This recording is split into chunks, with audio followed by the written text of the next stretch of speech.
You know, it's strange how quickly a normal night can go wrong. Sometimes all it takes is one wrong turn, one strange sound, or one thing you were never supposed to see. So, sit back, relax, and let me tell you a scary one.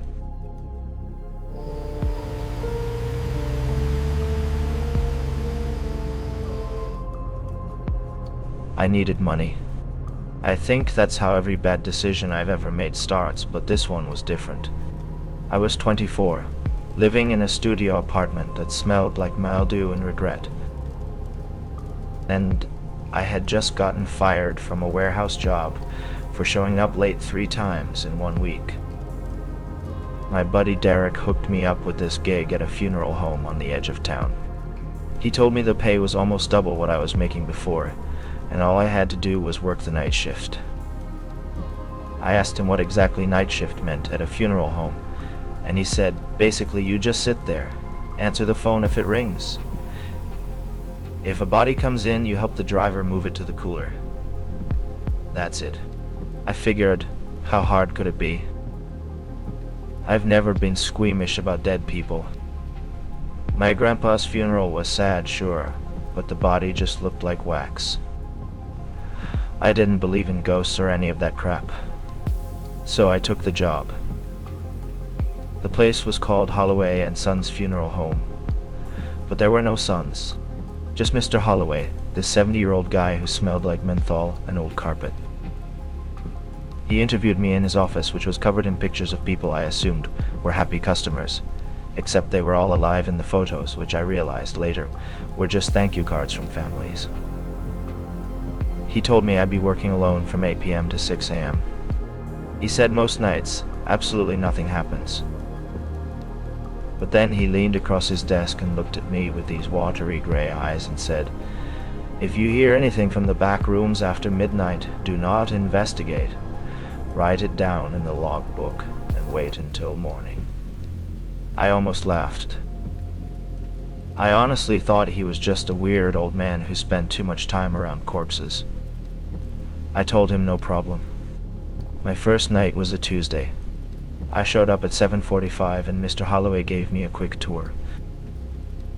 The front was your typical funeral home setup. Viewing rooms with too much purple carpet, a chapel that smelled like flowers and dust, and a little office where I'd be sitting.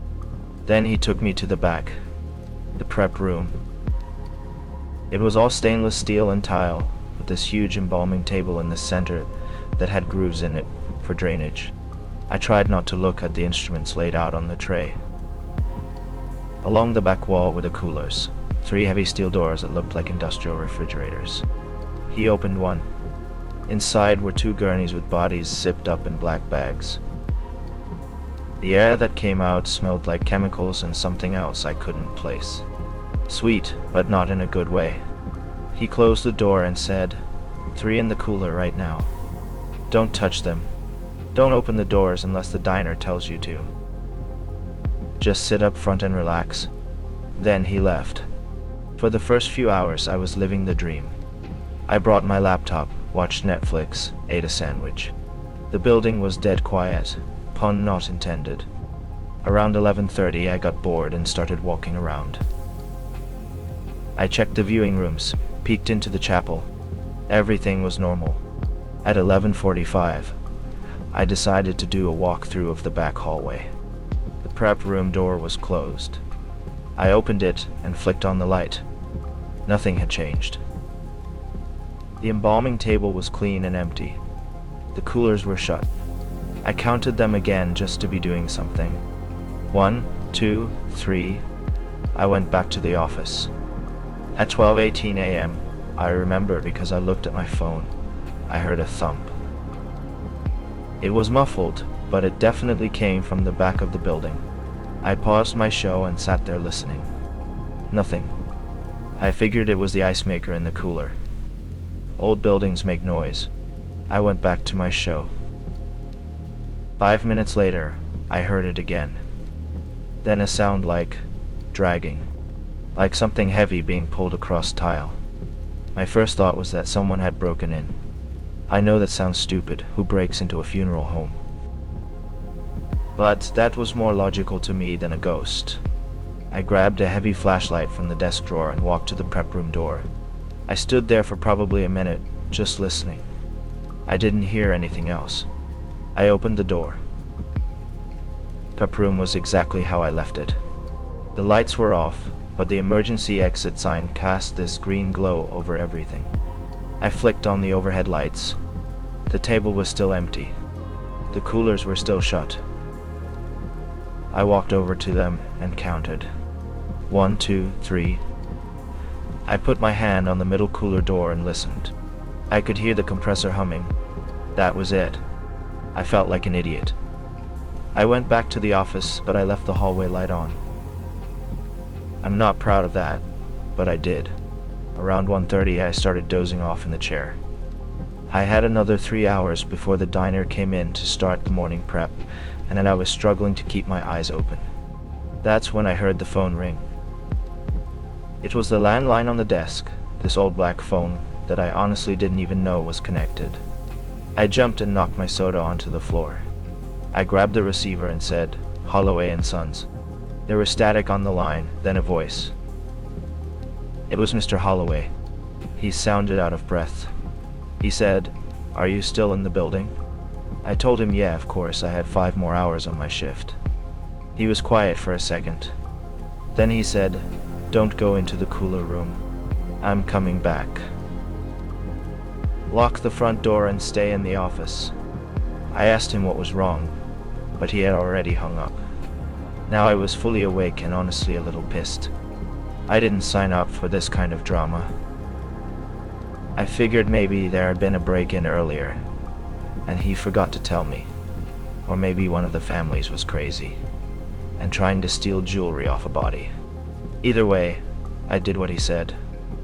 I locked the front door and sat back down. But curiosity is a hell of a thing. At 1:45, I heard another thump from the back. Louder this time. Then a click, like a cooler door latch releasing. I told myself to stay put. Mr. Holloway said, "Stay in the office." But then I heard footsteps. Slow. Bare feet on tile.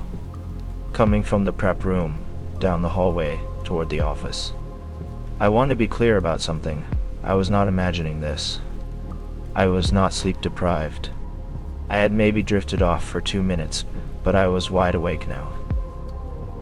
The footsteps stopped right outside the office door. There's a gap under the door, maybe half an inch, and I watched as the light from the hallway was blocked by 2 feet. Just standing there. I didn't breathe. I didn't move. Then the doorknob turned. Back and forth slowly. Whoever it was didn't knock. They just kept trying the knob. After what felt like 5 minutes, the feet moved away. I heard the footsteps go back down the hall, then silence. I sat there until 2:15 staring at the door. Finally, I got up enough courage to look through the window of the office door. It had this frosted glass, so I could only see shapes. The hallway was empty. I unlocked the door and stepped out. The hallway light was still on. I walked toward the prep room, and that's when I noticed the smell. It was that sweet chemical smell from the cooler, but 10 times stronger, mixed with something rotten. The prep room door was open. I know I closed it. I pushed it the rest of the way open and flicked on the lights. The embalming table was no longer empty. There was a body on it.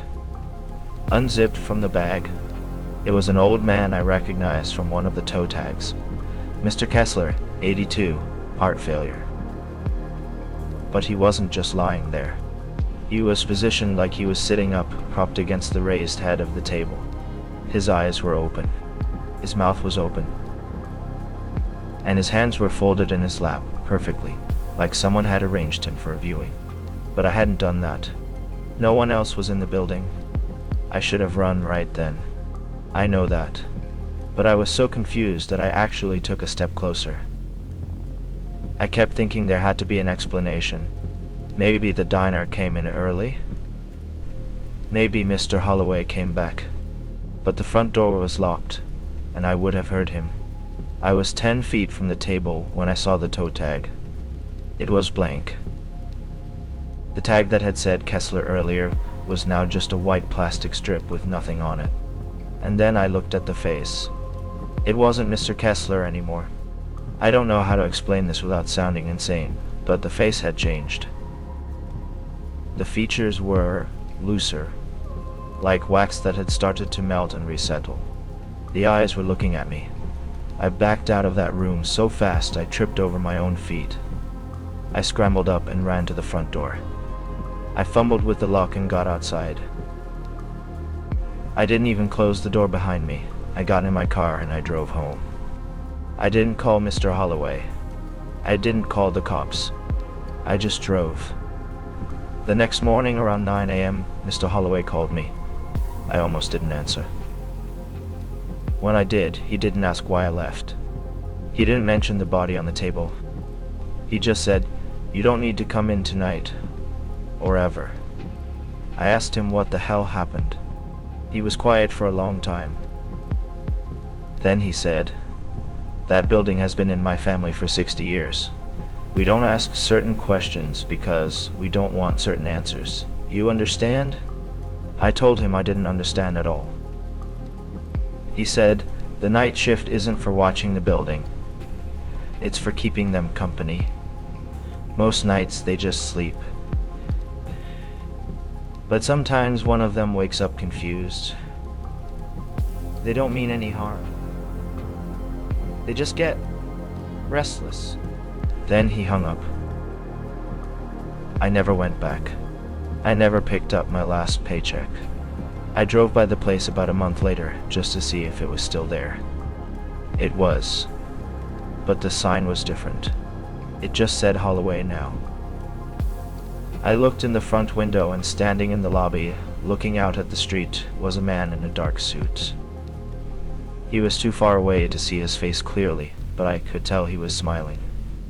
He raised his hand and waved, like he knew me. Like he was saying thank you for the visit. I don't drive by there anymore. In fact, I moved to a different city last year. But sometimes when I'm lying in bed at night, I hear a thump from somewhere in my apartment. And I don't get up to check. I just pull the covers over my head and wait for morning. Because I've learned that some things are worse than ghosts. At least ghosts used to be people. I don't know what those things in that cooler were. But I know they weren't dead. Not completely. And I know that if I ever hear 3 thumps in a row, I'm not sticking around long enough to find out what answers.